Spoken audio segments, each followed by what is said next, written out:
साथियों नमस्कार। आप लोगों का बहुत बहुत स्वागत है मेरे यूट्यूब चैनल मुदगल बायोलॉजी में। देखिए, इस चैनल के ऊपर अपन बात करते हैं आरपीएससी सेकंड ग्रेड के बारे में। और यहाँ पे साइंस की जो क्लासेस वो आपको देखने के लिए मिलती हैं। इसमें क्या है, हम एक सीरीज चला रहे हैं जिसमें हम ग्रेजुएशन की बात करते हैं। एक वीडियो मैंने इस पर ऑलरेडी बना दिया है जिसमें हमने पहले यूनिट का जो है एक टॉपिक अपने क्लियर भी कर लिया है। मैं आपको बता दूं, यदि आप सेकंड ग्रेड साइंस से प्रिपरेशन कर रहे हैं तो आपको जो सेकेंडरी और सीनियर सेकेंडरी का मैटर है वो तो ऑलमोस्ट सब जगह आपको मिल जाएगा। इसके अलावा आप जो नीट के मॉड्यूल आते हैं वहाँ से भी चीज़ें क्लियर कर सकते हो। लेकिन जो ग्रेजुएशन वाला पोर्शन आता है, ठीक है, इसमें प्रॉब्लम क्या आती है कि जो सीबीएच की बुक चलती हैं या फिर जो बीएससी में हमने बुक पढ़ी थी वो बुक्स हर किसी के पास अवेलेबल नहीं है। तो मैटर अपने को मिल नहीं पाता। तो मैंने सोचा कि ना ग्रेजुएशन वाला पोर्शन मैं आपको वो यूट्यूब पे फ्री ऑफ कॉस्ट करा देता हूँ। तो इसी सोच के साथ मैंने जो क्लासें हैं उनको शुरू कर दिया है। दूसरी चीज़ मैं बताना चाहता हूँ कि क्लासेस भले ही आपकी लेट आ रही हैं, यानी कि गैप बहुत ज़्यादा लग रहा है, लेकिन आप इन क्लासेस को जब आपको टाइम मिले तब आप देख सकते हैं। कोई ज़रूरी नहीं है जब क्लास आए तभी आप देखें, लेकिन जब आप जो टॉपिक पढ़ रहे हैं तब आप उन क्लासेस को देख सकते हैं। मैं गारंटी के साथ कह सकता हूँ आपको इनसे फ़ायदा होगा, 100% गारंटी है। ठीक है, चलिए शुरू करते हैं। अपन पहली यूनिट से हमने शुरू किया था जिसमें पहली यूनिट अपनी आ रही है जिसमें सेल और मॉलिक्यूलर बायोलॉजी की बात की जाती है। यदि मैं इस यूनिट की बात करूँ कि इस यूनिट में कौन कौन से टॉपिक्स हैं, तो टोटल 5 टॉपिक्स इसमें रखे गए हैं। अभी जब सिलेबस रिवाइज हुआ तो उस नए सिलेबस में भी यही 5 टॉपिक्स हैं, इसमें किसी भी प्रकार का कोई चेंज नहीं किया गया है। तो पहला जो टॉपिक है अपना वो सेल साइकिल है जिसमें मियोसिस, माइटोसिस और उनके सिग्निफिकेंस यानी इनके महत्व थे। ठीक है। दूसरी में बात करूँ तो इसमें क्रोमेटिन ऑर्गेनाइजेशन है, फिर डीएनए रेप्लिकेशन है, ट्रांसक्रिप्शन है और ट्रांसलेशन है। इनको पढ़ते ही अपना जो सेल और मॉलिक्यूलर बायोलॉजी है वो कंप्लीट हो जाता है। ग्रेजुएशन वाले पोर्शन की मैं यहाँ पे बात कर रहा हूँ। यदि मैं बात करूँ कि मैंने इनमें से कौन सा टॉपिक आपको करा दिया, तो यहाँ पे जो सेल साइकिल वाला टॉपिक है, यानी कि पहला टॉपिक अपन जो है क्लियर कर चुके हैं। और आज की वीडियो में हम सेकंड वाला टॉपिक यानी कि क्रोमेटिन ऑर्गेनाइजेशन को डिटेल के अंदर पढ़ने वाले हैं। तो क्लासेस आपको लंबी मिल रही हैं तो आप ये ना समझें कि आपको जो है बोरिंग लगेगी क्लास, क्योंकि यहाँ पे जो मैटर लेके आ रहा हूँ मैं, पूरी जो बीएससी की बुक्स होती हैं वहाँ से सारा मैटर आपको देखने को मिलेगा, यानी कि कोई भी चीज़ आपकी छूटेगी नहीं। अगर पेपर में क्वेश्चन बनता है आपका, तो बीएससी में से भी क्वेश्चन बनता है तो आपको 100% सही होने वाला है। इसी के साथ अपन जो है क्लासेस लेके आ रहे हैं। तो ज़्यादा देर ना करें, चलिए वीडियो को आगे बढ़ाते हैं। देखिए, आज की वीडियो में यदि मैं बात करूँ कि कौन से टॉपिक्स हम बात करेंगे, यानी कि इन टॉपिक की हम बात करने वाले हैं इस वीडियो के अंदर। तो देखना, सबसे पहले हम देखेंगे कि क्रोमेटिन ऑर्गेनाइजेशन की थोड़ी सी हिस्ट्री के बारे में बात करेंगे कि क्रोमोसोम को किसने खोजा था, सबसे पहले क्रोमेटिन को किसने खोजा था, किन साइंटिस्ट की हम बात करेंगे, क्योंकि यहीं से किसी चीज़ की शुरुआत होती है। दूसरी बात करूँ तो हम जब क्रोमोसोम की बात करते हैं तो वहाँ पे अपन क्रोमेटिन मटेरियल की बात जरूर करते हैं, तो इसकी बात करेंगे। फिर हम जो क्रोमोसोम का अल्ट्रा स्ट्रक्चर होता है जिसे अपन न्यूक्लियोसोम सोलेनॉइड मॉडल के द्वारा समझेंगे। फिर हम स्ट्रक्चर ऑफ क्रोमोसोम यानी कि एक जो गुणसूत्र होता है, क्रोमोसोम होता है, उसके स्ट्रक्चर की हमें बात करेंगे, उसकी संरचना की बात करेंगे। फिर हम अलग अलग प्रकार के गुणसूत्रों को यहाँ पे देखेंगे कि कितने प्रकार के गुणसूत्र होते हैं। और लास्ट में हम बात कर लेंगे स्पेशलाइज्ड टाइप ऑफ क्रोमोसोम, यानी कि कुछ अलग प्रकार के, यानी कि एक विशिष्ट प्रकार के गुणसूत्र भी पाए जाते हैं, जिसे आपने सुना होगा लैंप ब्रुस गुणसूत्र होते हैं। इसके अलावा मैं बात करूँ आपसे तो पॉलीटीन गुणसूत्र होते हैं, तो उनकी हम यहाँ पे डिटेल में बात करने वाले हैं। ठीक है, तो चलिए शुरू से शुरू करते हैं अपन। इस पिक्चर के अंदर थोड़ी सी मैं आपको बता दूं कि देखिए, हमारी जो एक सेल होती है वो सेल के अंदर न्यूक्लियस पाया जाता है। तो जो सेल साइकिल होती थी उसमें हमने डिटेल में पढ़ा था कि जो सेल साइकिल होती है उसमें क्या होता है, डीएनए का रेप्लिकेशन होता है। रेप्लिकेशन होने के बाद इसमें जो क्रोमोसोम बनते हैं, ठीक है, तो जो क्रोमोसोम बनते हैं वो हमें क्लियरली विजिबल होते हैं मेटाफेज स्टेज के अंदर। उससे पहले जो इंटरफेज चल रही होती है, ठीक है, इंटरफेज जब चल रही होती है और इस इंटरफेज की जो आगे बढ़ती है प्रोसेस में प्रोफेज आती है। कौन सी स्टेज आती है, प्रोफेज जो स्टेज आती है, इसमें क्या होता है कि जो गुणसूत्र होते हैं वो पतले धागे जैसी संरचना में देखने को मिलते हैं। पतले धागे होते हैं। फिर फिर वो धागे क्या होते हैं, धीरे धीरे संघनित होना शुरू होते हैं। संघनित का मतलब होता है कि वो कंडेंस होना शुरू हो जाते हैं। ठीक है, और जब वो कंडेंस हो जाते हैं अच्छे तरीके से, तब जाके वो किस में परिवर्तित होते हैं, तो क्रोमोसोम में परिवर्तित होते हैं और वो हमें मेटाफेज प्लेट पे दिखाई देते हैं, यानी कि मेटाफेज अवस्था में दिखाई देते हैं। तो वो जो सारी चीज़ होती है कंडेंस होने के बाद क्या क्या चीज़ होती है वही इस चीज़ में हम पढ़ेंगे। तो देखना, ये यहाँ पे सिंपल सा एक डीएनए है। ठीक है, क्या है, एक सिंपल सा डीएनए है। डीएनए क्या करेगा, एक प्रोटीन के साथ बाइंड करेगा। किसके साथ बाइंड करेगा, प्रोटीन के साथ बाइंड करेगा। ये प्रोटीन ऑक्टामर के रूप में पाई जाती है। अभी मैं आपको बेसिक बता रहा हूँ, ठीक है। और ये इसमें धागे की तरह यहाँ पे लिपटती हुई चल रही है, एक माला जैसी चीज़ें तैयार हो जाएगी। इन हिस्टोन प्रोटीन से ये आपस में क्या हो जाएगा, बिल्कुल कंडेंस होना शुरू हो जाएगा। यहाँ पे ये जो धागे जैसी संरचना है ये पास पास आना शुरू होगी। इसके बाद इसकी जो कंडेंस करने की क्षमता वो और ज़्यादा बढ़ेगी और बढ़ते बढ़ते बढ़ते बढ़ते इतने ज़्यादा कंडेंस हो जाएंगे कि इनकी स्ट्रक्चर कुछ इस तरीके की बन जाएगी, शेप कुछ इस तरीके की बन जाएगी, जिसे हम फाइनली क्या कहते हैं, क्रोमोसोम कह देंगे।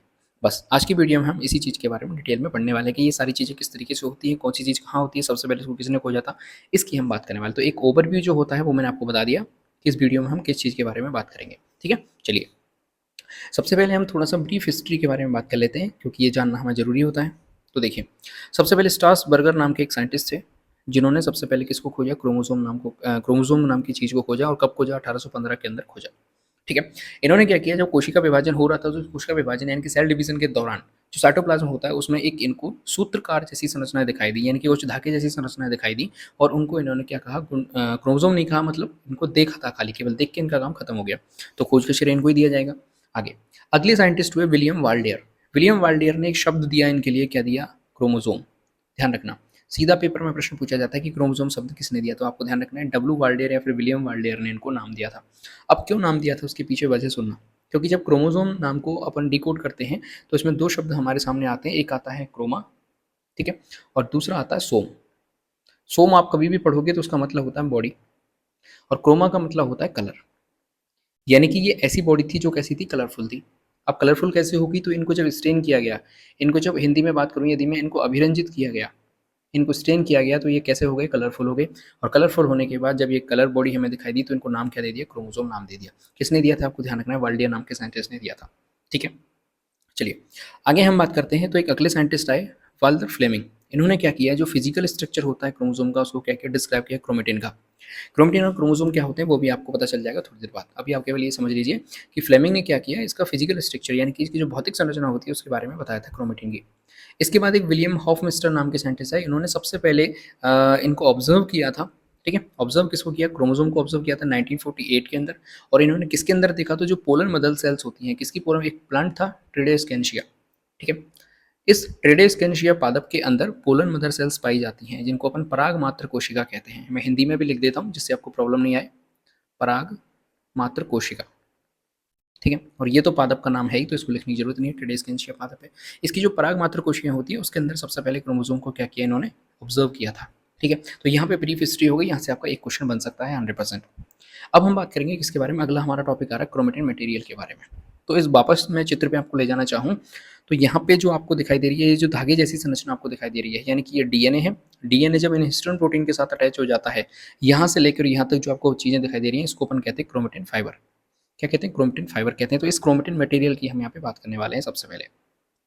चलिए, क्रोमेटिन क्या होता है, तो सुनना, क्रोमेटिन यदि शब्द आपको कहीं पे दिखाई दे तो क्रोमेटिन का मतलब होता है कि कोई डीएनए है और वो प्रोटीन के साथ यदि अटैच हो जाए तो उस पूरे मिक्सचर को अपन क्या कहेंगे, क्रोमेटिन कहेंगे।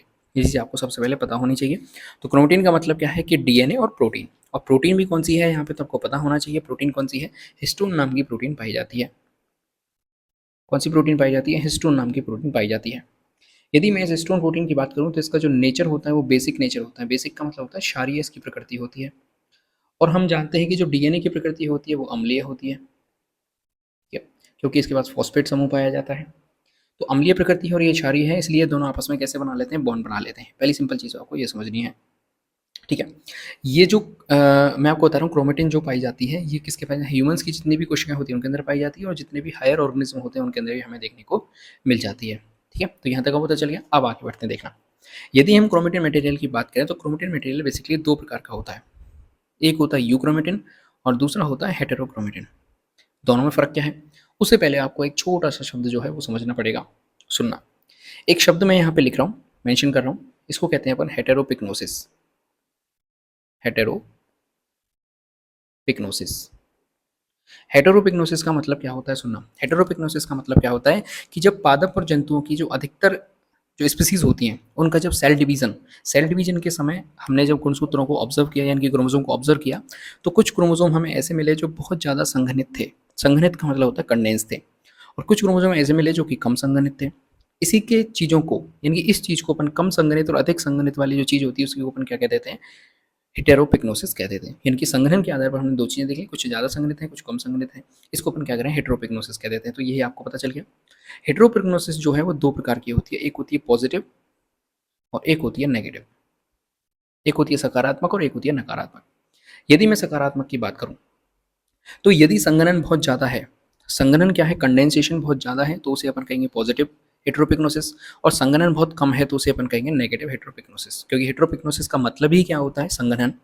ठीक है, चलिए अब हम बात कर रहे हैं कि यदि जो इसी के आधार पर, ठीक है, हेटेरोपिग्नोसिस के आधार पर ही जो क्रोमेटिन होते हैं उनको दो भागों में बांटा गया, एक होता है यूक्रोमेटिन और एक होता है हेटेरोक्रोमेटिन। अभी हम इसकी आगे बात भी करने वाले। हेटेरोक्रोमेटिन क्या होता है, हेटेरोक्रोमेटिन को आगे डिवाइड किया गया, फर्दर आगे डिवाइड किया गया किसमें, दो भागों में। एक तो होता है कॉन्स्टिट्यूटिव हेटेरोक्रोमेटिन और दूसरा होता है फैकल्टेटिव हेटेरोक्रोमेटिन। अब ये जो डिवाइडेशन का आधार था, इस डिवाइडेशन के आधार को क्या बनाया गया, तो सुनना। हेटेरोक्रोमेटिन क्या होता है, मैं यहाँ पे लिख रहा हूँ हेटेरोक्रोमेटिन और यूक्रोमेटिन। ये दोनों एक दूसरे में क्या होते हैं, इंटरचेंज हो जाते हैं। क्या हो जाते हैं, एक दूसरे में इंटरचेंज हो जाते हैं। तो ये जो इंटरचेंज हो रहा है आपस में, इसी चीज़ के आधार पर हमने बताया कि कॉन्स्टिट्यूटिव हेटेरोक्रोमेटिन क्या होता है और फैकल्टेटिव हेटेरोक्रोमेटिन क्या होता है। ठीक है, तो सुनना, तो जो फैकल्टेटिव हेटेरोक्रोमेटिन होता है ये तो क्या हो जाता है, इंटरचेंज हो जाता है, यानी कि अंतर परिवर्तित हो जाता है, और ये किस में बन जाता है, यूक्रोमेटिन के अंदर परिवर्तित हो जाता है। और दूसरा होता है constitutive,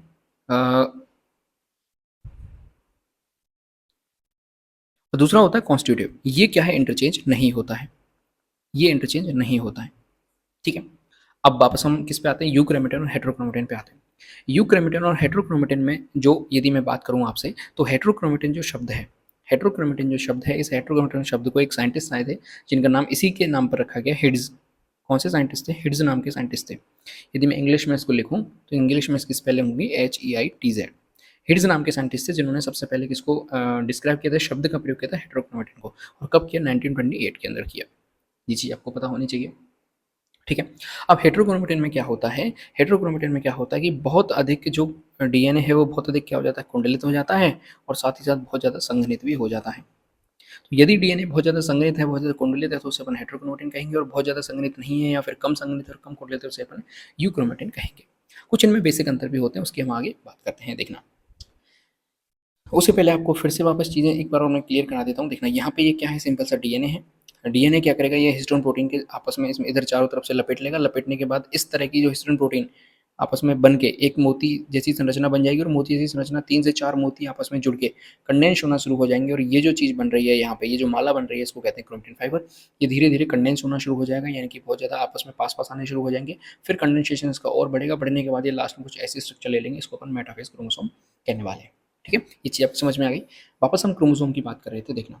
difference between heterochromatin and euchromatin. Heterochromatin और यूक्रोमेटिन में क्या होता है, कुछ डिफरेंस भी होते हैं, सुनना क्या होता है।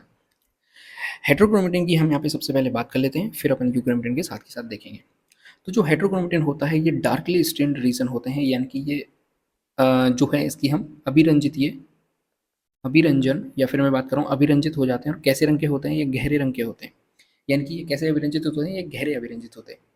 वहीं यदि मैं बात करूँ इनके अभिरंजन की बात कर रहा हूँ, तो ये अभिरंजित कैसे होते हैं, ये हल्के रंग से अभिरंजित होते हैं। पहली चीज़ ये है, चूंकि ये गहरे रंग से अभिरंजित हैं, तो कब ये गहरे रंग से अभिरंजित होंगे, जब ये जो यदि मैं बात करूँ कि इनकी जो कंडेंसेशन है, यानी कि जो संघनन की क्षमता है, संघनन कैसा होगा यहाँ पे, यदि ज़्यादा होगा तो ही ये गहरे रंग से संघनित होंगे, और यदि यहाँ पे इनका संघनन कैसा होगा, कम होगा, तो ये हल्के रंग से संघनित होंगे। सीधी सी बात है भाई। कोई चीज़ देखना, यहाँ पे जैसे मान चलिए ये 3-4 चीज़ पड़ी हुई हैं, यदि बहुत ज़्यादा पास पास हो जाए, और इसके ऊपर हम रंग डालें, तो ये गहरे रंग का दिखाएगा।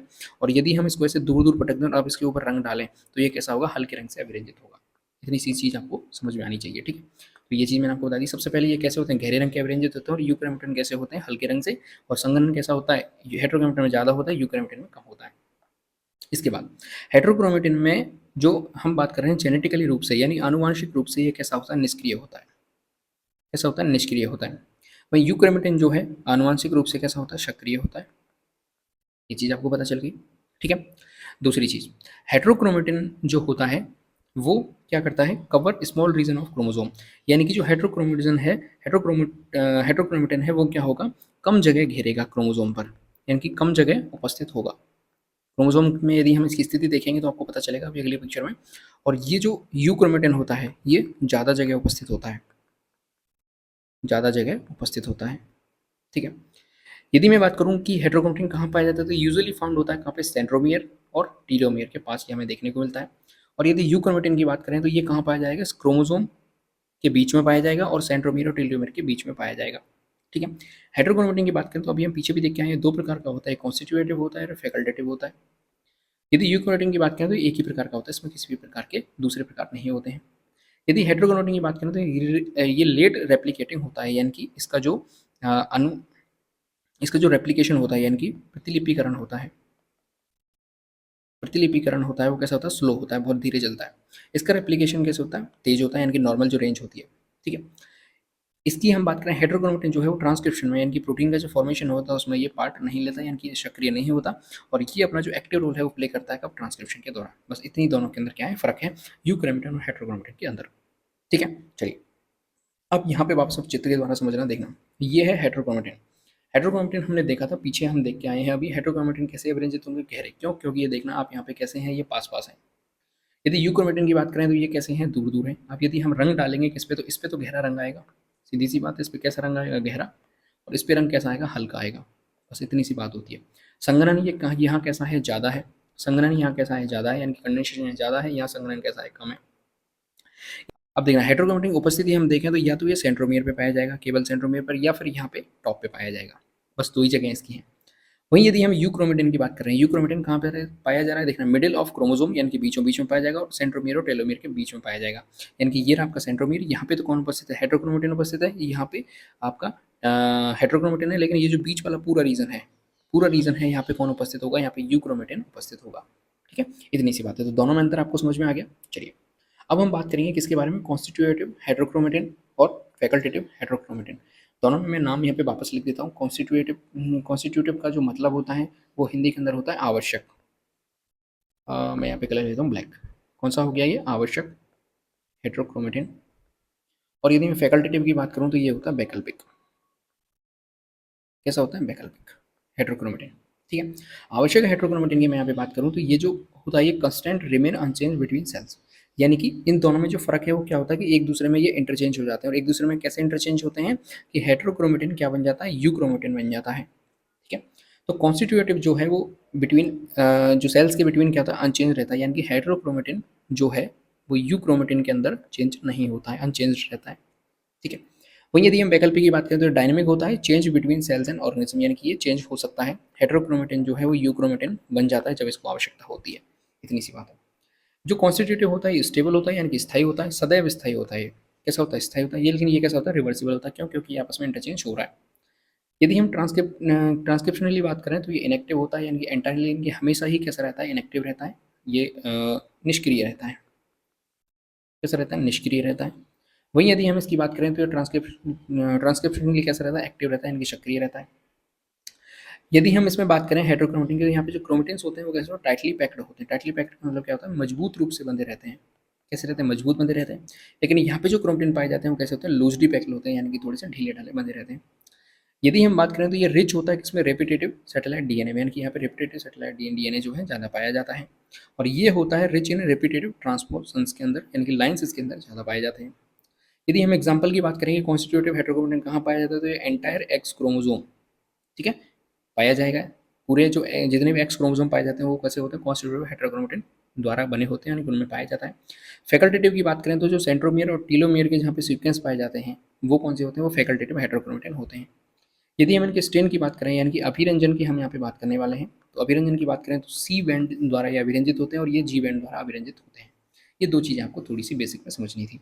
ठीक है, अब बात करें पेपर में प्रश्न कहाँ से बनेगा, तो पेपर में आपके जो प्रश्न है ये ऊपर वाली लाइन से ही बन जाएगा। कौन सी से, इससे, कि एक दूसरे में परिवर्तित हो जाते हैं उनको क्या कहते हैं, बस इसी प्रकार से प्रश्न आपका बन जाएगा, इससे ऊपर का लेवल का प्रश्न आपका नहीं जाएगा। ठीक है, चलिए तीसरे टॉपिक पे हम आते हैं। तीसरा टॉपिक हमारे सामने आ रहा है अल्ट्रा स्ट्रक्चर ऑफ क्रोमोसोम, जिसे अपन न्यूक्लियोसोम सोलिनॉइड मॉडल भी कहते हैं। इसकी हम यहाँ पे बात करने वाले हैं, देखना। देखिए जब हम कोशिका विभाजन की बात करते हैं, और कोशिका विभाजन में हम इंटरफेज पढ़ रहे थे, उस इंटरफेज में हम बात करते हैं कि क्रोमेटिन धागे, इसकी बात कर रहे थे, क्रोमेटिन धागे की बात कर रहे थे कि भाई इंटरफेज में क्रोमेटिन धागे होते हैं, वो धीरे धीरे संघनित होना शुरू होते हैं। मैं बात करूँ कंडेंस होना शुरू होते हैं, और किसमें परिवर्तित हो जाते हैं, क्रोमोजोम में परिवर्तित हो जाते हैं। ठीक है, ये हमने सेल डिवीजन में बात की थी, सेल साइकिल में बात करी थी। तो अभी जब क्रोमेटिन धागे के रूप में उपस्थित है तो वो क्या होता है उसकी हम यहाँ पे बात कर रहे हैं। ठीक है, वो क्रोमेटिन धागा किस प्रकार से बना होता है उसकी बात कर रहे हैं। तो सबसे पहले सुनना होता क्या है। एक साइंटिस्ट होते हैं डॉन एंड एडा ऑलिंस। ठीक है, आप यदि बुक के अंदर देखोगे तो D&A ऑलिंस लिखा होता है इनका नाम। ये क्या करते हैं, पहली बार ऑब्जर्व करते हैं किसको, न्यूक्लियोसोम को। ठीक है, और ये बताते हैं कि एक पार्टिकल हमें दिखाई दिया है, कहाँ, सेल के अंदर। तो सबसे पहले ऑब्जर्व करने का काम किसने किया, इन दो वैज्ञानिकों ने किया। एक पार्टिकल के रूप में इन्होंने देखा न्यूक्लियोसोम को। इसके बाद क्या होता है, इन्होंने बताया कि एक जो न्यूक्लियोसोम होता है वो क्या होता है, एक फंडामेंटल रिपीटेटिंग यूनिट होती है किसकी, क्रोमेटिन की। ठीक है, which is the complex of DNA and protein found in the nucleus of eukaryotic cell. यानी जितनी भी यूकैरियोटिक सेल होती है उनका जो न्यूक्लियस होता है, उनका जो केंद्रक होता है, उसके अंदर एक क्रोमेटिन पाई जाती है, जिसके अंदर क्या क्या चीज़ उपस्थित है, एक प्रोटीन उपस्थित है और एक क्या है, डीएनए उपस्थित होता है। ठीक है, आगे सुनना। ये जो क्रोमेटिन पाया जा रहा है या कि ये जो कॉम्प्लेक्स पाया जा रहा है, ये क्या होता है, it consist of a segment of DNA bound around the core of 8 stone proteins like a thread wrapped around a spool. यानी कि इन्होंने बताया कि ये कैसे मिलकर बना हुआ है, तो डीएनए जो है बाउंड रहता है किसके around, core of 8 stone protein, यानी कि 8 स्टोन प्रोटीन का एक ऑक्टामर होता है। क्या होता है, ऑक्टामर होता है। ठीक है, ऑक्टामर या फिर हिंदी में से कहते हैं अष्टक। क्या कहते हैं, अष्टक। उसके चारों तरफ बिल्कुल डीएनए लिपटा हुआ अवस्था में पाया जाता है। जैसे समझ लीजिए मोती के चारों तरफ हमने क्या लिपटा दिया, एक धागा लिपटा दिया हो। ठीक है, यहाँ पे आप देख सकते हैं क्लियरली कि ये तो है डीएनए, क्लियरली हमें दिखाई दे रहा है।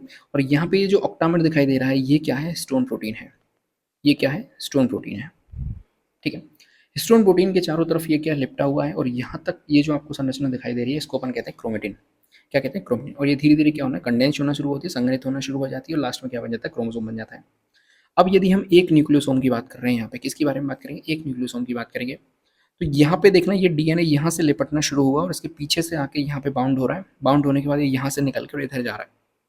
ठीक है, यहाँ पे आपको दिखाई दे रहा होगा ये क्या है, स्टोन प्रोटीन है। 2, 3, 4, 5, 6, 7 और एक इसके पीछे 8। तो टोटल कितने स्टोन प्रोटीन उपस्थित हैं, 8 स्टोन प्रोटीन उपस्थित हैं, जो कि इसकी कोर में पाए जाते हैं। और एक स्टोन प्रोटीन आपको यहाँ पे दिखाई दे रहा है, जो कि इसको क्या करने का काम करता है, लॉक करने का काम करता है। ठीक है, अभी हम इसकी डिटेल में बात करेंगे। देखिए, न्यूक्लियोसोम स्ट्रक्चर की हम यदि यहाँ पे बात करें तो होता क्या है, सुनना। सबसे पहले डीएनए रैपिंग होती है, यानी कि डीएनए लिपटना शुरू करता है। तो डीएनए जो रैप होता है उसके अंदर कितने बेस पेयर पाए जाते हैं, यहाँ से प्रश्न बनता ही बनता है। सुनना, कितने बेस पेयर होते हैं, तो 146 नाइट्रोजनी क्षार क्या पाए जाते हैं, यहाँ पे क्षार युग्म पाए जाते हैं। क्या पाए जाते हैं, क्षार युग्म पाए जाते हैं। और कितने पाए जाते हैं, 146 यानी 146 क्षार युग्म पाए जाते हैं डीएनए के, जो कि रैप होता है around core stone octamer to form a disc shaped particle creating a nucleosome. Nucleosome का स्ट्रक्चर हमने पीछे देख लिया ना। दूसरा होता है हिस्टोन ऑक्टामर। हिस्टोन ऑक्टामर क्या होता है, कोर प्रोटीन होती है, कॉम्प्लेक्स होता है, जो कि 2 कॉपीज बनी होती हैं किससे, जिसमें कौन कौन सी हिस्टोन प्रोटीन उपस्थित होती है, एक H2A होती है, H2B होती है, H3 होती है और H4 होती है। आपका प्रश्न यहाँ से बनेगा। अब तक प्रश्न जो बना है वो ऑक्टामर में यहाँ से बना है, ध्यान रखना इंपॉर्टेंट है कि निम्न में से कौन सी हिस्टोन प्रोटीन न्यूक्लियोसोम में उपस्थित नहीं होती है। तो 4 ऑप्शन यहाँ पे हो गए। यदि एक भी बदल दिया तो वो गलत आंसर हो जाएगा, या इन चारों के अलावा कोई ऑप्शन दे दिया ये आ गया तो ये सही आंसर हो जाएगा। 2 चीज़ आपके सामने समझ में क्लियर आ गई। एक तो क्या लिपटा हुआ है, डीएनए लिपटा हुआ है। दूसरा क्या है, वहाँ पे हिस्टोन ऑक्टामर है। तीसरी चीज़ जो वहाँ पे उपस्थित है वो क्या है, लिंकर डीएनए। लिंकर डीएनए क्या होती है, सुनना। शॉर्ट सेगमेंट ऑफ डीएनए, यानी कि डीएनए का छोटा टुकड़ा, टिपिकली अराउंड 54 बेस पेयर यानी कि 54 बेस पेयर वाला उपस्थित होता है, जो कि कनेक्ट रहता है one nucleosome to next nucleosome. अभी इसकी हम आगे बात करेंगे। और दूसरी होती है मतलब चौथी चीज़ क्या होती है, H1 stone. This stone bind to the DNA where it enters and exit to the nucleosome, helping to seal and compact the nucleosome। बस इतनी सी बात है। यानी कि यदि आप एक न्यूक्लियोसोम की बात कर रहे हैं तो वहाँ पे 4 चीज़ें आपको देखने के लिए मिलेंगी। नंबर 1 डीएनए, जो कि चारों तरफ लिपटा हुआ है। नंबर 2 स्टोन का ऑक्टामर, जिसमें कौन कौन से स्टोन उपस्थित हैं, H2A, H2B, H3 और H4। नंबर 3 लिंकर डीएनए, जो 2 न्यूक्लियोसोम को जोड़ेगा आपस में। क्या करेगा, 2 न्यूक्लियोसोम को आपस में जोड़ेगा, अभी हम आगे बात करेंगे। और नंबर 4 पे क्या उपस्थित होगी, हिस्टोन प्रोटीन उपस्थित होगी, जो डीएनए वहाँ पर जुड़ रहा है उसको सील कर देगा और उसको कॉम्पैक्ट बना देगा, यानी कि उसको रोक देगा वहाँ पे कि यहाँ पे एक न्यूक्लियोसोम बन के क्या हो गया, तैयार हो गया। चलिए देखना, वापस इस स्ट्रक्चर पर हम यहाँ पे आने वाले हैं। ठीक है, देखना पहले नंबर पे हमारे सामने क्या है, डीएनए है। क्या होना चाहिए, डीएनए होना चाहिए साहब। ये रहा हमारा डीएनए, ये लिपटना शुरू किया इस डीएनए ने, और इन हिस्टोन प्रोटीन के चारों तरफ ये क्या कर रहा है, लिपटना शुरू कर रहा है। क्या शुरू कर रहा है, लिपटना शुरू कर रहा है। तो पहले नंबर पर हमारे सामने डीएनए उपस्थित है। दूसरा हमारे सामने हिस्टोन का कोर उपस्थित है, 1 नंबर, 2 नंबर, 3 नंबर, 4 और 4 जस्ट इसके नीचे। तो कितने हो गए, ऑक्टामर हो गए, यानी कि 8 हिस्टोन प्रोटीन हमारे सामने उपस्थित हो गई, जिसमें कौन कौन सी है, H2A, H2B, H3 और H4। ठीक है, इन 4 के 2-2 मॉलिक्यूल उपस्थित हैं। ठीक है, इसके बाद एक H1 स्टोन प्रोटीन पाई जा रही है, जो कि इसको क्या करने का काम कर रही है, लॉक करने का काम कर रही है। यानी कि यहाँ से घुसा डीएनए और यहाँ से बाहर निकला डीएनए, इसको बीच में लॉक कर दिया। क्या कर दिया, लॉक कर दिया। तीसरी जो चीज उपस्थित होती है, जिसे अपन क्या करें, लिंकर डीएनए लिंकर डीएनए कहते हैं, ये पाई जाती है। देखो यहाँ पे एक हमारे सामने ये न्यूक्लियोसोम है, ठीक है, देखना। और दूसरा हमारे सामने ये न्यूक्लियोसोम। न्यूक्लियोसोम का मॉडल हम पीछे देख चुके हैं। अब इन दोनों को आपस में ये कनेक्ट कर रहा है, इन दोनों को ये आपस में कनेक्ट कर रहा है। देखना, इन दोनों न्यूक्लियोसोम को ये आपस में कनेक्ट कर रहा है, इन दोनों न्यूक्लियोसोम को आपस में कनेक्ट कर रहा है। बस इस बीच वाले जो छोटे सेगमेंट को क्या कह रहे हैं अपन, लिंकर डीएनए कह देते हैं। क्या कह देते हैं? लिंकर डीएनए कह देते हैं। जो 8 उपस्थित होती हैं वो जिस तरीके से होते हैं देखना, H2A H2A H2B H2B S3 S3 H4 H4, यानी कि ऐसे 4 उपस्थित होते हैं।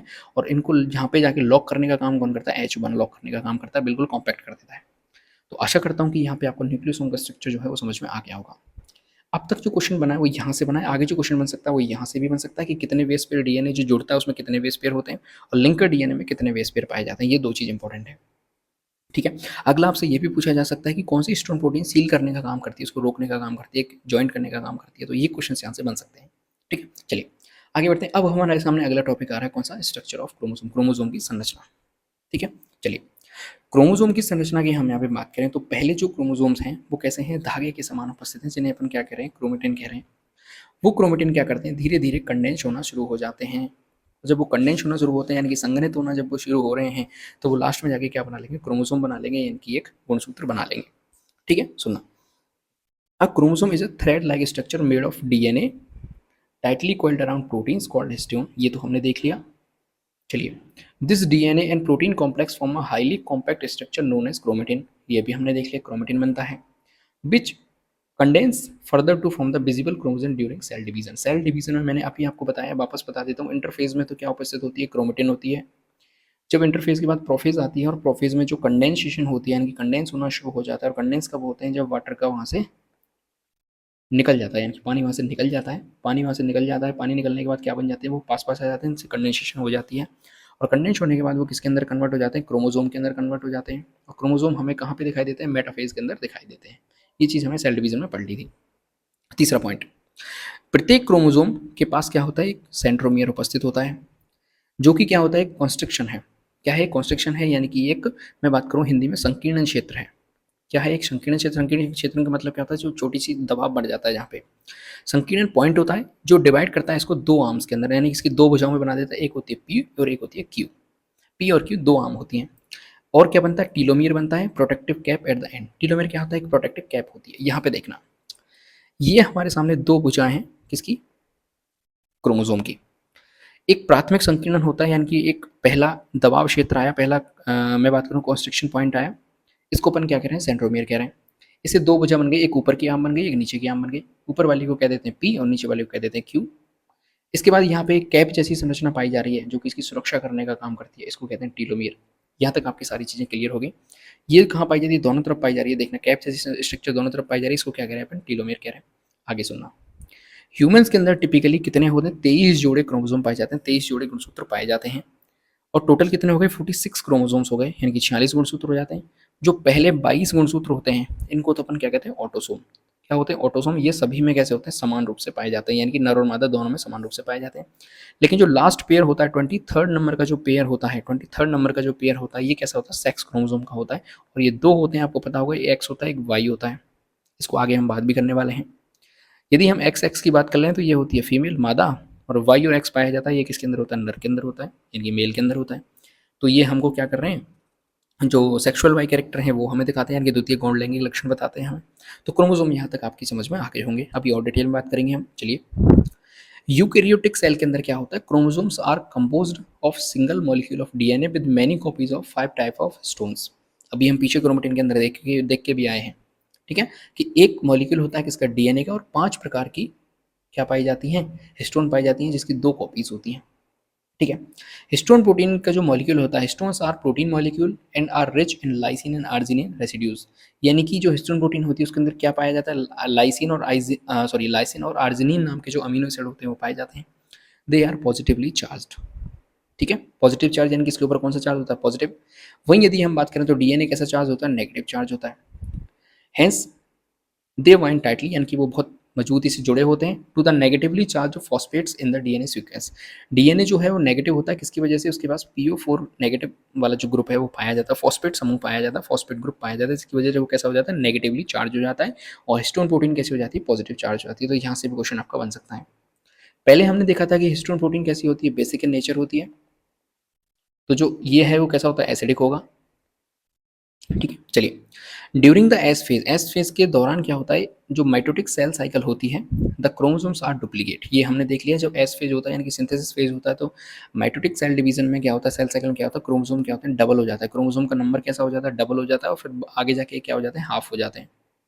कैसे हो जाते हैं, हाफ हो जाते हैं। ठीक है, चलिए, the duplicated chromosomes are held together at the region of centromere. ये जो डुप्लीकेटेड क्रोमोसोम्स होते हैं, ये कहाँ पे, सेंट्रोमियर पे जाके कैसे हो जाते हैं, डबल हो जाते हैं कुछ इस तरीके के।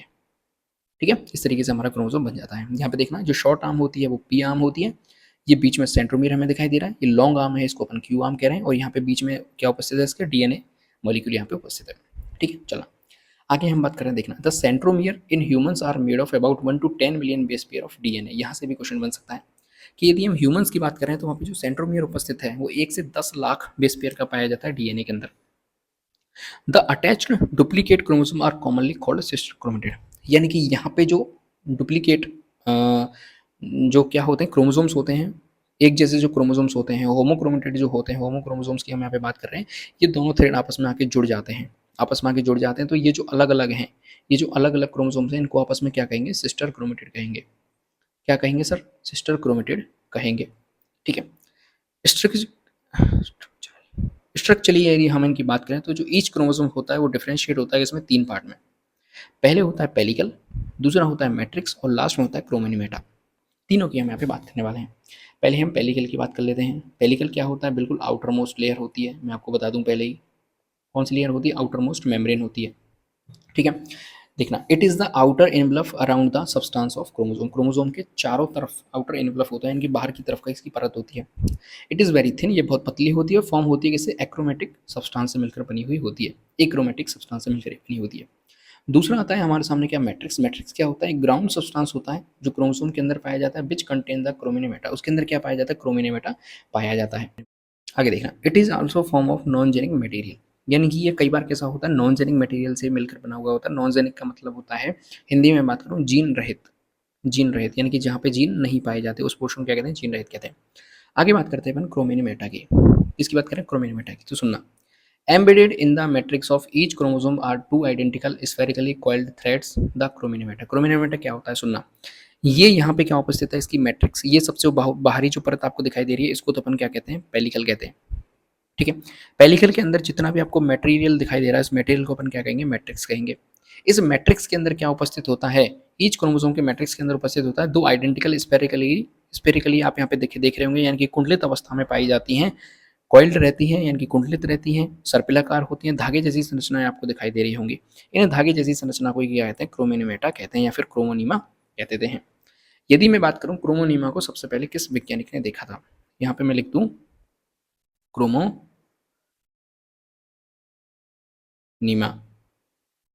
ठीक है, इसको सबसे पहले किस वैज्ञानिक ने देखा था, तो इसको सबसे पहले देखने वाले वैज्ञानिक थे बारानेट्ज़की। बारानेट्ज़की, बारानेट्ज़की नाम के साइंटिस्ट थे जिन्होंने सबसे पहले क्रोमोनीमा को देखा था। ठीक है, आगे सुनना, the two chromonemata are also tightly coiled together, they appear as single thread about 800 angstrom thickness. जब दो क्रोमोनीमेटा आपस में टाइटली कॉइल्ड हो जाते हैं, यानी कि अति कुंडलित हो जाते हैं, तो वो एक जैसे एक धागे जैसी संरचना में दिखाई देते हैं, जिसकी थिकनेस कितनी हो जाती है, 800 एंगस्ट्रॉम हो जाती है। ठीक है, चलिए आगे हम बात करते हैं इन माइटोटिक मेटाफेज क्रोमोसोम। यानी कि जो माइटोटिक मेटाफेज क्रोमोसोम्स होते हैं उसके अंदर कुछ हमें और संरचना दिखाई देती हैं, जिसमें सबसे पहले क्रोमेटिड दिखाई देता है, फिर क्रोमोनीमा दिखाई देता है, फिर क्रोमोमियर्स दिखाई देते हैं, फिर सेंट्रोमियर दिखाई देता है, फिर सेकेंडरी कंस्ट्रक्शन या फिर न्यूक्लियर ऑर्गेनाइजर दिखाई देता है, फिर टीलोमियर और सैटेलाइट चीजें हमें दिखाई देती हैं। इसके हम एक एक की बात करने वाले। सबसे पहले सेंट्रोमियर की बात कर लेते हैं। सेंट्रोमियर क्या होता है, कि स्मॉल स्ट्रक्चर होता है कहाँ पे, क्रोमोनीमा के अंदर, जो कि मार्क होता है किसके द्वारा, कॉन्स्ट्रिक्शन के द्वारा, यानी कि पहला संकीर्ण क्षेत्र होता है जो कि रिकॉग्नाइज्ड होता है as a permanent structure in the chromosome in term as centromere. जो कि परमानेंट स्ट्रक्चर होता है, यानी कि ये स्ट्रक्चर एक परमानेंट स्थायी स्ट्रक्चर होता है, जिसको अपन क्या कहते हैं, सेंट्रोमियर कह देते हैं। ये एक ऐसा बिंदु होता है, एक ऐसा पॉइंट होता है जहाँ पे दो क्रोमोनोमेटा आकर जुड़ते हैं, ज्वाइंट होते हैं आपस में। It is known as centromere और काइनेटोकोर और प्राइमरी कॉन्स्ट्रिक्शन। इसको अपन सेंट्रोमियर भी कह देते हैं, इसको काइनेटोकोर भी कह देते हैं, और इसको प्राइमरी कॉन्स्ट्रिक्शन भी कह देते हैं, या फिर मैं यहाँ पे हिंदी में इसको लिख दूँ तो प्राथमिक संकीर्णन भी इसको कह देते हैं। ठीक है, संकीर्णन का मतलब है कि पहली बार कहाँ से दबा है, तो पहली बार जहाँ से दबा है उसको अपन प्राथमिक संकीर्णन कह रहे हैं। अब ये दूसरी बार भी दबेगा जिसको अपन द्वितीयक संकीर्णन कहेंगे या फिर सेकेंडरी कॉन्स्ट्रिक्शन कहेंगे। ठीक है। तो यहाँ से आपसे कई बार प्रश्न पूछा जा सकता है कि ऐसा बिंदु जहाँ पर 2 क्रोमैनोमीटर आकर आपस में जुड़ते हैं उसको क्या कहते हैं? सेंट्रोमियर कहते हैं। या फिर सही वाले कथन में पूछा जा सकता है कि ऐसा बिंदु जहाँ पर 2 क्रोमैनोमीटर आकर जुड़ते हैं उसको सेंट्रोमियर कहा जाता है, उसको काइनेटोकोर कहा जाता है, उसको प्राथमिक कंस्ट्रक्शन कहा जाता है। तो तीनों ही कथन क्या हो जाएंगे? सही हो जाएंगे। सुनना, its position is constant for a given type of chromosome and form a feature of identification. यानी कि इसकी जो स्थिति होती है वो क्या होती है? हमें टाइप ऑफ क्रोमोसोम को बताती है, यानी कि क्रोमोसोम जो अलग अलग हम प्रकार देखेंगे कि इसकी उपस्थिति कहाँ पर है, इसकी स्थिति कहाँ पर, उसके आधार पर हम क्रोमोसोम के प्रकार भी देखेंगे। इसके अलावा ये क्या करती है? हमें एक पहचान भी कराती है, किसकी आइडेंटिफिकेशन भी कराती है क्रोमोसोम की। ध्यान रखना, यहाँ से भी प्रश्न बन सकता है, बहुत इंपॉर्टेंट लाइन है। इसके बाद the chromosomes are attach to spindle fibre at this region during cell division. जब सेल डिवीजन होता है तो आपको पता होगा कि यहाँ पे एक सेंट्रियोल है, एक यहाँ पे सेंट्रियोल है, तो यहाँ से जो स्पिंडल फाइबर निकलते हैं वो कहाँ पे अटैच होते हैं? सेंट्रोमियर वाले पोर्शन पे काइनेटोकोर पाया जाता है, वहाँ पे आके अटैच होते हैं। फिर इन दोनों थ्रेड्स को क्या कर लेते हैं? यहाँ से अलग अलग कर देते हैं। ठीक है, चलिए अब हमारे सामने आ गया दूसरा कौन सा? सेकेंडरी कॉन्स्ट्रक्शन, या फिर जिसे अपन न्यूक्लियर ऑर्गेनाइजेशन भी कहते हैं। सुनना, इसको मैं हाईलाइट कर देता हूँ यहाँ पे, ये देखिए। चलिए, the chromosome beside having the primary construction और the centromere poses secondary construction at any point of the chromosome. यानी कि जहाँ पे प्राइमरी कंस्ट्रक्शन हुआ है या प्राथमिक संकीर्णन हुआ है सेंट्रोमियर का, उसके आगे ही या कहीं पे भी सेकेंडरी कंस्ट्रक्शन भी हो सकता है क्रोमोसोम के अंदर। The chromosome region distal to the secondary construction, ठीक है, दूर होगा जो क्रोमोसोम का रीजन होगा वो सेकेंडरी कंस्ट्रक्शन से दूर होगा। जैसे the region between the secondary construction and the nearest telomere is known as satellite. यानी कि जहाँ पे सेकेंडरी कंस्ट्रक्शन हो रहा है, देखना ये क्या है? क्रोमोसोम है, ठीक है। इन क्रोमोसोम में बीच में जो प्राइमरी कंस्ट्रक्शन है उसको तो हमने नाम दे दिया क्या? सेंट्रोमियर या फिर प्राइमरी कंस्ट्रक्शन। अब ऊपर वाली जो टिप है ये हमें पता है क्या है? टीलोमियर है। तो सेंट्रोमियर से टीलोमियर के बीच में कहीं पे भी सेकेंडरी कंस्ट्रक्शन हो सकता है। मान के चलिए यहाँ पे हो गया सेकेंडरी कंस्ट्रक्शन, यहाँ पे हो गया सेकेंडरी कंस्ट्रक्शन। अब इसके बाद ये वाला जो रीजन बच रहा है, मैं वापस यहाँ से डिनोट कर देता हूँ, ये वाला जो रीजन बच रहा है इसको अपन क्या कहेंगे? सैटेलाइट कहेंगे। क्या कहेंगे? सैटेलाइट कहेंगे, ठीक है। Therefore chromosomes having secondary construction are called satellite chromosome और सैट क्रोमोसोम। यानी कि ऐसे क्रोमोसोम जिनके पास सेकेंडरी कंस्ट्रक्शन होता है उनको अपन सैटेलाइट क्रोमोसोम कह देते हैं, या फिर सैट क्रोमोसोम भी कह देते हैं। क्या कह देते हैं? उनको सैट क्रोमोसोम भी कह दिया जाता है, ठीक है। आगे सुनना, न्यूक्लियस जो होता है यानी कि जो केंद्रिका जो होती है, ये हमेशा एसोसिएट होती है किसके द्वारा? सेकेंडरी कंस्ट्रक्शन के द्वारा। जितने भी सेट क्रोमोसोम होते हैं, जितने भी सेट क्रोमोसोम होते हैं उनका जो सेकेंडरी कंस्ट्रक्शन है उसके साथ हमेशा जुड़ी रहती है। Therefore secondary construction are also called nucleus organiser region NOR। इसकी फुल फॉर्म में आपसे पूछी जा सकती है, ध्यान रखना, nucleus organiser region NOR and set chromosome are often refer to as nucleus organiser chromosomes. ये चीज़ आपको ध्यान रखनी है। यानी कि न्यूक्लियस हमेशा जुड़ी हुई रहती है किससे? सेकेंडरी कंस्ट्रक्शन से, या और जितने भी सेट क्रोमोसोम होते हैं उनका जो सेकेंडरी कंस्ट्रक्शन होता है उससे हमेशा वो जुड़ी हुई रहती है। इसलिए जो सेकेंडरी कंस्ट्रक्शन होता है उसको कई बार न्यूक्लियस ऑर्गेनाइजर रीजन या फिर NOR रीजन भी कह दिया जाता है, और जो सेट क्रोमोसोम होते हैं उनको भी कई बार न्यूक्लियस ऑर्गेनाइजर क्रोमोसोम्स कह दिया जाता है। अब यहाँ पे हम जो सेट क्रोमोसोम की बात कर रहे हैं वो सैटेलाइट की फुल फॉर्म नहीं है, उसका यहाँ पे एक फुल फॉर्म मैं आपको बता देता हूँ। साइनो, जो पेपर के अंदर पूछी जा सकती है, एसिडो, साइनो एसिडो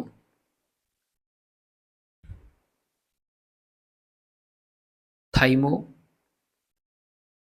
न्यूक्लिनो न्यूक्लिनोको अम्ल, न्यूक्लिनोको एसिड, ठीक है, न्यूक्लियोनिको एसिड,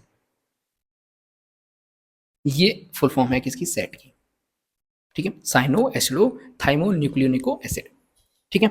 चलिए आगे बढ़ते हैं अपन। अब हम किसकी बात कर रहे हैं? लास्ट पोर्शन की बात करें जो कि टीलोमियर। टीलोमियर क्या होता है? सुनना, these are specialised end of chromosome which exhibit physiological differentiation and polarity. यानी कि ये क्या होते हैं? स्पेशलाइजिंग, विशेष प्रकार के अंतिम शिरा होता है क्रोमोसोम का, जो कि भौतिक रूप से यानी कि फिजियोलॉजिकली डिफरेंशिएशन दिखाता है, अलग दिखाता है इसको, और पोलैरिटी दिखाता है यानी कि ध्रुवता दिखाता है।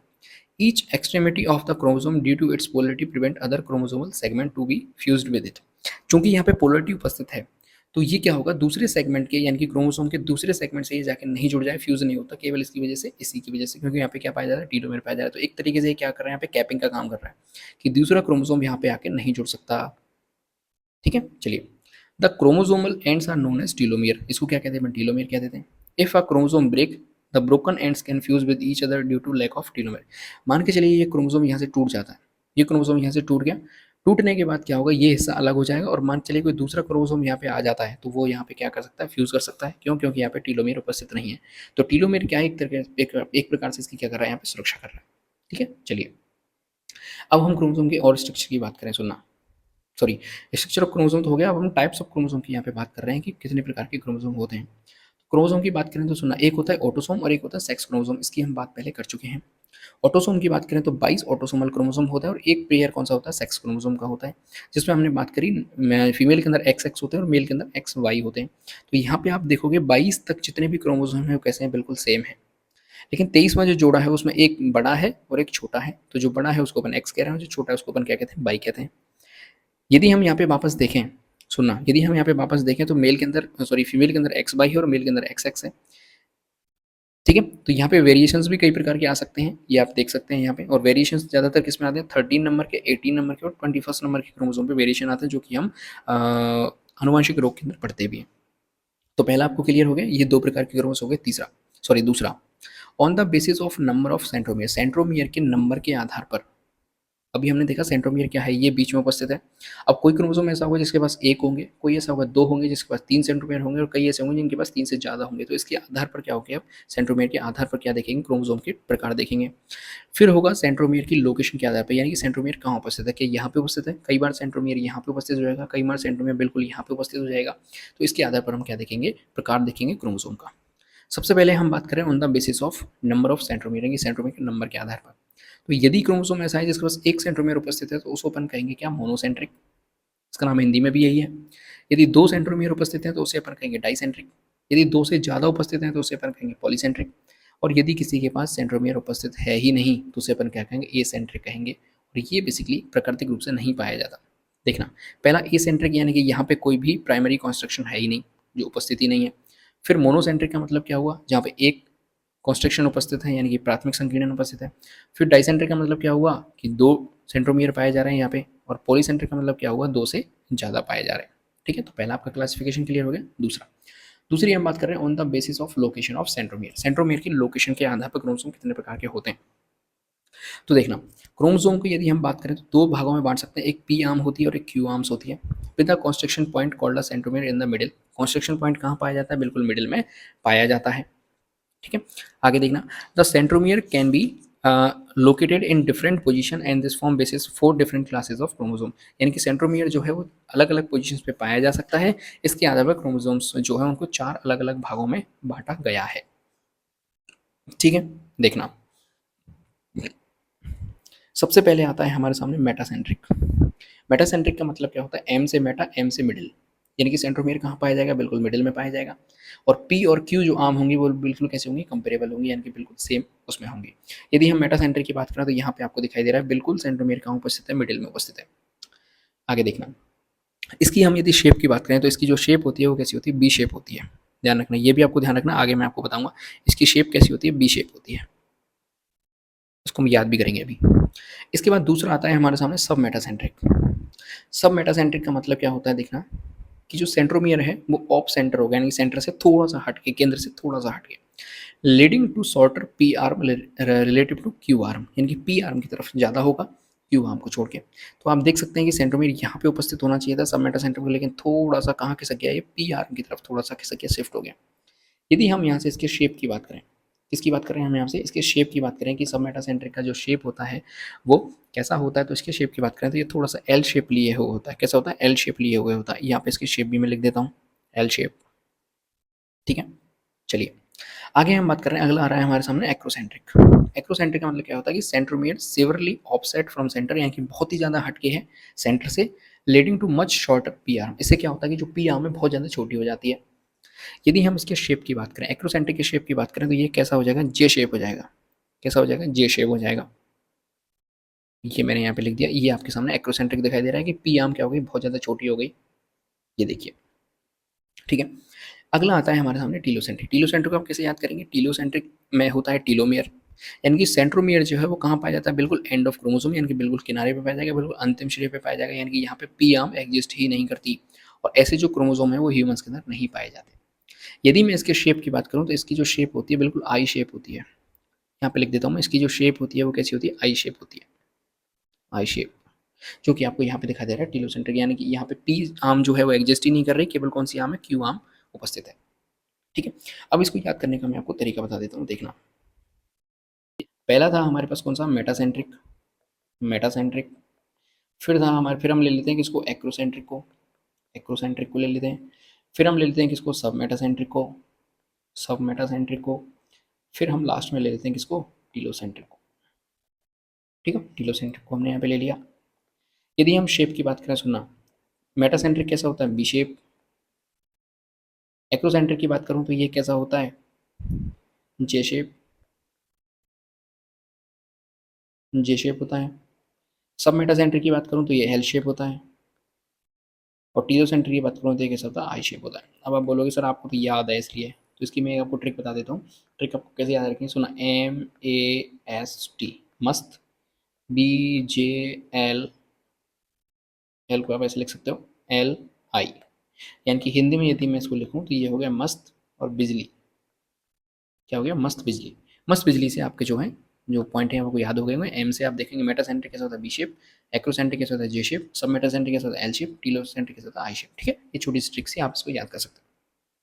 तो यहाँ पे हमने क्या देख ली, बात कर ली। अब यहाँ पे एग्जांपल भी दिए गए हैं, आप देखेंगे मेटासेंट्रिक में क्रोमोसोम कौन सा होता है, पहला, तीसरा, 16वां, 19वां, 20वां। सब मेटासेंट्रिक में कौन सा होता है, दूसरा, चौथा, 4 से लेकर 12 तक, फिर 17, 18 और एक्स क्रोमोसोम। फिर हम बात करें एक्रोसेंट्रिक की बात करें तो 13 से लेकर 15वां, 21, 22 और बाई क्रोमोसोम। और टीलोसेंट्रिक कोई भी एग्जिस्ट नहीं करता ह्यूमंस के अंदर। ठीक है, चलिए आगे हम बात करते हैं functions and significance of chromosome, यानी कि फंक्शंस और सिग्निफिकेंस, यानी कि महत्व क्या है क्रोमोसोम्स के, देखना। The number of chromosomes is constant of a particular species, यानी कि जितनी भी पर्टिकुलर स्पीसीज होती हैं, विशेष जो जाति के जीव होते हैं, उनमें विशेष प्रकार के क्रोमोसोम, यानी कि एक निश्चित निश्चित संख्या में क्या पाए जाते हैं, क्रोमोसोम्स पाए जाते हैं, गुणसूत्र पाए जाते हैं। Therefore, these are of great importance in determination of a phylogeny and taxonomy of the species. ये जो है हमें बताता है, निर्धारण करता है कि इसका फाइलोजेनी का, यानी कि भौतिक गुणों का, भौतिक लक्षणों का, ठीक है, और टैक्सोनॉमी का, किसी भी जाति के आधार पर हम बात करें तो। सबसे पहले इसकी जो इंपॉर्टेंट होती है वो क्या होती है, जेनेटिक कोड स्टोरेज। ठीक है, क्रोमोसोम्स कंटेन करता है किसको, जेनेटिक मटेरियल को, हमें पता है। This is required by the organism to develop and grow, ये बताता है हमें कि कौन सा जीव कितना ग्रो करेगा, कितना डेवलप करेगा। डीएनए मॉलिक्यूल जो है वो चेन है किसकी, जीन से मिली हुई यूनिट्स की। Genes are do section of DNA which code of specific protein required by the cell for proper functioning. DNA के अंदर जो जीन है, सॉरी, जो जीन उपस्थित हैं किसके पास, डीएनए के पास, सॉरी, देखना, क्रोमोसोम क्या है, क्रोमोसोम किससे मिलकर बने हुए हैं, डीएनए से। ठीक है, डीएनए मॉलिक्यूल किससे मिलकर बने हुए हैं, जीन्स की बहुत ज़्यादा यूनिट से मिलकर बने हुए हैं। और वो जीन्स जो हैं वही भाग हैं जो कोडिंग करते हैं, यानी उनके पास कोड लिखा हुआ है किसमें, डीएनए के फॉर्म में वो कोड है जो हमें बताता है कि किसी भी सेल को प्रॉपर फंक्शन के लिए कौन सी प्रोटीन बनानी चाहिए। ठीक है, चलिए अगला आता है हमारे सामने सेक्स डिटर्मिनेशन, यानी कि लिंग का निर्धारण। ह्यूमंस के पास 23 पेयर क्रोमोसोम्स पाए जाते हैं और एक होता है सेक्स क्रोमोसोम्स का पेयर। फीमेल्स की बात करें उनके पास 2 एक्स क्रोमोसोम्स होते हैं, वही मेल के पास 1 एक्स होता है, 1 बाई होता है। तो सेक्स डिटर्मिनेशन के लिए भी क्रोमोसोम आवश्यक है। इसके बाद control of cell division, cell division यानी कि जो कोशिका विभाजन होता है उसको नियंत्रित करने के लिए। ठीक है, क्रोमोसोम्स जो है वो सक्सेसफुली डिवीजन कर पाती है। क्रोमोसोम जो है चेक्स करते हैं successful division of cell during the process of mitosis. जब माइटोसिस प्रोसेस हो रही होती है उस समय जो सेल डिवाइड हो रही होती है, तो उसमें कौन आवश्यक होता है, क्रोमोसोम्स की बहुत ज़्यादा आवश्यकता होती है। ठीक है, the chromosomes of the parent cell ensure that the correct information is pass to the daughter cell required by the cell to grow and develop correctly. ये क्रोमोसोम ही होते हैं जिनके अंदर ये जो इन्फॉर्मेशन है कोडेड रहती है कि जो सही इन्फॉर्मेशन है वो पहुंचे पेरेंट सेल से किसके अंदर, डॉटर सेल के अंदर। यानी कि जो जनक कोशिकाएं होती हैं उनसे संतति कोशिकाओं में सही इन्फॉर्मेशन पहुंचनी चाहिए जो सेल को अच्छे से ग्रो करवा पाए और सेल को अच्छे से डेवलप करवा पाए। अगला जो सिग्निफिकेंस होता है वो क्या होता है, formation of proteins and storage, यानी कि the chromosomes direct and sequence of protein form in our body. ठीक है, also maintain the order of DNA. The proteins are also stored in the coiled structure of the chromosomes, there proteins bound to the DNA help to proper packaging and DNA. यानी कि जितनी भी हमारी body के अंदर proteins बननी चाहिए उस सब की जो इन्फॉर्मेशन है, कोडिंग है, वो इसके अंदर उपस्थित है, डीएनए के अंदर उपस्थित है। ठीक है, तो जो प्रोटीन होती हैं और जो हिस्टोन प्रोटीन होती है या फिर जो और जितनी प्रकार की प्रोटीन होती है वो एक कॉल्ड स्ट्रक्चर के रूप में, क्रोमोसोम के रूप में हमारी बॉडी के अंदर कहाँ पाई जाती हैं, इस क्रोमोसोम के अंदर ही पाई जाती हैं। ठीक है, चलिए आगे बढ़ते हैं। एक स्पेशलाइज्ड प्रकार के क्रोमोसोम्स होते हैं जिसकी हम यहाँ पे बात करने वाले हैं। ठीक है, लास्ट टॉपिक है वीडियो का।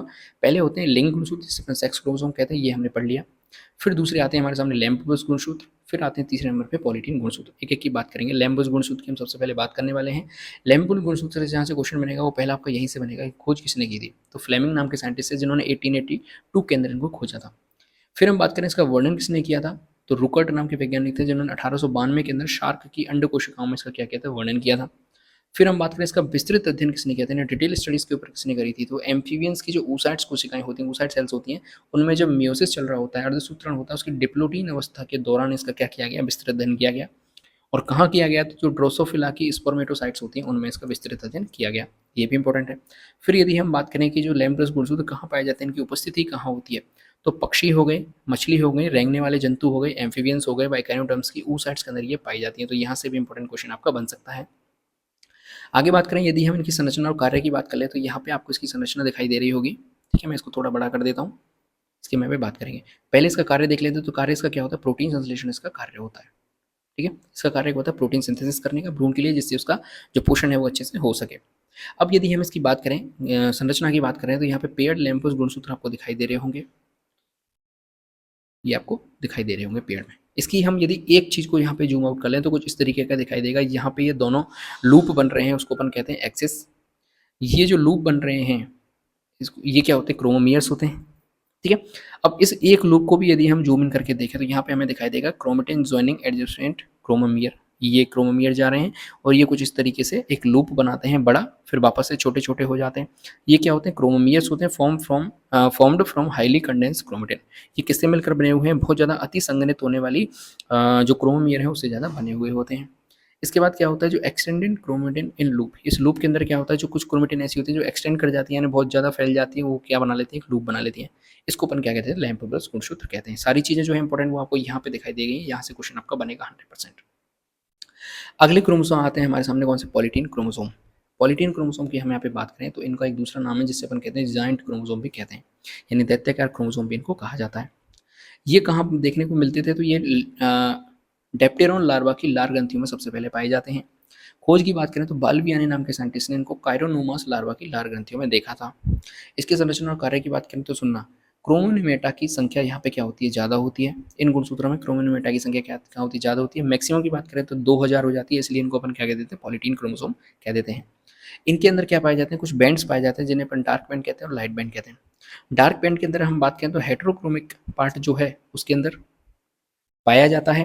ठीक है, और वहाँ पे आरएनए की मात्रा क्या होगी, कम होगी, और डीएनए की मात्रा क्या होगी, ज़्यादा होगी। लाइट एंटर जो बैंड्स होते हैं, यानी कि जो लाइट बैंड्स होते हैं उनमें यूक्रेमिक जो पार्ट है वो ज़्यादा होता है, इसमें डीएनए जाता होता है, और सॉरी आरएनए जाता होता है और डीएनए कम होता है। यदि डार्क बैंड की और हम डिटेल में बात करें तो सुनना, इसका हमने ये देख लिया कि आरएनए कम पाया जाएगा, डीएनए ज़्यादा पाया जाएगा। डीएनए अधिक संघनित एवं कुंडलित होता है, जो क्या कहलाता है, क्रोमोमियर्स कहलाता है। इनमें ये कैसे होते हैं, बहुजीनी होते हैं, यानी कि पॉलीजेनिक होते हैं, यानी कि इनमें जीन एक से ज़्यादा मात्रा में पाए जाते हैं। इंटरबैंड की बात कर रहे हैं हम यहाँ पे, तो आरएनए जो है ज़्यादा मात्रा में पाया जाएगा, डीएनए कम मात्रा में पाया जाएगा। डीएनए का जो सूत्र होता है वो एक दूसरे के समानांतर चलते हैं, इनके पैरेलल चलते हैं। कुछ स्थानों पर रिंग्स बनाते हैं, जिन रिंग्स को क्या कहा जाता है, पफ कहा जाता है, फिर बाल्बियानी रिंग्स कहा जाता है। ये इंपॉर्टेंट है। अब हम बात करें, देखना, तो ड्रोसोफिला मेलानोगास्टर के क्रोमोसोम की हम यहाँ पे बात कर रहे हैं, जिसके अंदर पॉलीटीन गुणसूत्र पाया जाता है। तो ड्रोसोफिला मेलानोगास्टर का जो पॉलीटीन गुणसूत्र होता है उसमें 5 लंबे और एक छोटे स्ट्रैंड अथवा भुजाओं से मिलकर ये बना होता है। तो यहाँ पे आप देखेंगे, देखना, 1 2 3 4 और एक ये 5, ये 5 ही है जो आगे जाके चौड़ी बीच में से टूट गई है। तो 5 तो कैसी हैं, लंबी हैं, और एक ये जो आपको छोटा सा स्ट्रैंड दिखाई दे रहा है, क्रोमोसोम नंबर 4। ठीक है, ये 5 भुजाएं होती हैं, जो कि जिसमें 5 लंबी होती हैं और एक छोटा होता है, 6 भुजाएं टोटल मिलकर बनी हुई होती हैं। ठीक है, और कहाँ से निकल रही हैं, ये 6 की 6 भुजाएं एक बीच वाले केंद्र से निकल रही हैं, जिसको अपन क्या कहते हैं, क्रोमोसेंटर कह देते हैं। ठीक है, क्रोमोसेंटर का जो निर्माण होता है वो इन गुणसूत्रों के बीच के जो सेंट्रोमियर्स होते हैं वो आपस में जुड़ जाने से होते हैं, यानी कि हर क्रोमोसोम के बीच में एक सेंट्रोमियर पाया जाएगा, वो सेंट्रोमियर एक बीच में आके जुड़ गए, जिसको अपन ने क्या नाम दे दिया, क्रोमोसेंटर नाम दे दिया। 5 स्ट्रैंड्स में से एक स्ट्रैंड होता है, उसको अपन ने एक्स क्रोमोसोम नाम दे दिया। 5 में से एक को हमने क्या कह दिया, इस वाले को क्या नाम दे दिया हमने, एक्स क्रोमोसोम नाम दे दिया। ठीक है, बाकी के जितने भी 4 जो स्ट्रैंड होते हैं, जो हमें दिखाई देंगे, जैसे एक 4 को अलग डिनोट करते हैं, एक ये रह गया, एक ये रह गया, एक ये रह गया, एक ये वाला रह गया। इनको अपन क्या करते हैं, फर्स्ट सेकंड थर्ड फोर्थ से प्रदर्शित करते हैं। जैसे हमने बात की, ये क्रोमोसोम नंबर कौन सा है, थर्ड है। ये क्रोमोसोम कौन सा है, फोर्थ है। ये क्रोमोसोम कौन सा है, सेकंड है। ये क्रोमोसोम कौन सा है, सेकंड की लेफ्ट आर्म है, ये राइट आर्म है। ये क्रोमोसोम कौन सा है, थर्ड है। इस तरीके से हम इसको क्या कर देते हैं, डिनोट कर देते हैं। ठीक है, इसके बाद हम बात करते हैं,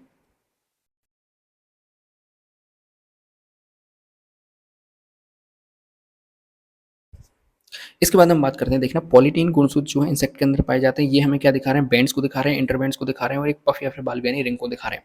इन बैंड्स की मैं यहाँ पे बात कर रहा हूँ, जो कि डार्क बैंड होते हैं, लाइट इंटरबैंड होते हैं, लाइट बैंड होते हैं और बालबियानी रिंग्स की यहाँ पे बात कर रहे हैं।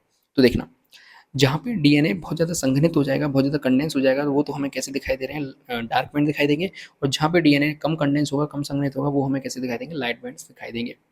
जो पफ वाली रिंग होती है उस जगह क्या होता है कि जो डीएनए है एक दूसरे के समांतर चलता है और कुछ स्थानों पर रिंग बनाते हैं। क्या बनाते हैं, रिंग बनाते हैं। कुछ जगहों पर ये क्या कर जाता है, फूल जाता है। क्या कर जाता है, फूल जाता है। फूल के क्या बना देता है, एक पफ जैसी संरचना बना देता है, जिससे अपन क्रोमोसोम पफ कह देते हैं या फिर बालबियानी रिंग भी इसको कह देते हैं। ठीक है, तो इस तरीके से हमने जो क्रोमेटिन ऑर्गेनाइजेशन है उसको कंप्लीटली आपको पढ़ा दिया। आशा करता हूँ कि आपको चीज़ें समझ में आ गई होंगी। इससे आप खुद से नोट्स भी बना सकते हैं। और यदि आपको ये वाली पीडीएफ चाहिए, ये वाली पीडीएफ चाहिए, तो आप टेलीग्राम चैनल को क्या कर सकते हैं, ज्वाइन कर सकते हैं। इसके अलावा जो मेरे पास सीबीएच की बुक थी, उसमें से मैंने ये वाला टॉपिक, उसका जो बुक का पीडीएफ है, यानी बुक की जो पीडीएफ है, वो मैंने ऑलरेडी चैनल पे क्या कर दिया, अपलोड कर दिया। वहाँ से उसको डाउनलोड कर सकते हैं। टेलीग्राम चैनल की लिंक है, वो आपको नीचे डिस्क्रिप्शन के अंदर देखने के लिए मिल जाएगी। ठीक है, तो यदि आपने वीडियो पूरी देखी है तो थैंक्स फॉर वॉचिंग। इसके अलावा आप क्या कर सकते हैं, वीडियो पसंद आई तो इसको लाइक जरूर कर दें, चैनल को आप सब्सक्राइब जरूर कर दें, जिससे आपको नई वीडियोज़ आपको आसानी से देखने के लिए मिले। और यदि आपको किसी और टॉपिक वीडियो चाहिए तो आप क्या कर सकते हैं, कमेंट कर सकते हैं। इसके अलावा पढ़ते रहिए, आगे बढ़ते रहिए, देश से प्यार करिए, माता पिता से प्यार करिए। जय हिंद।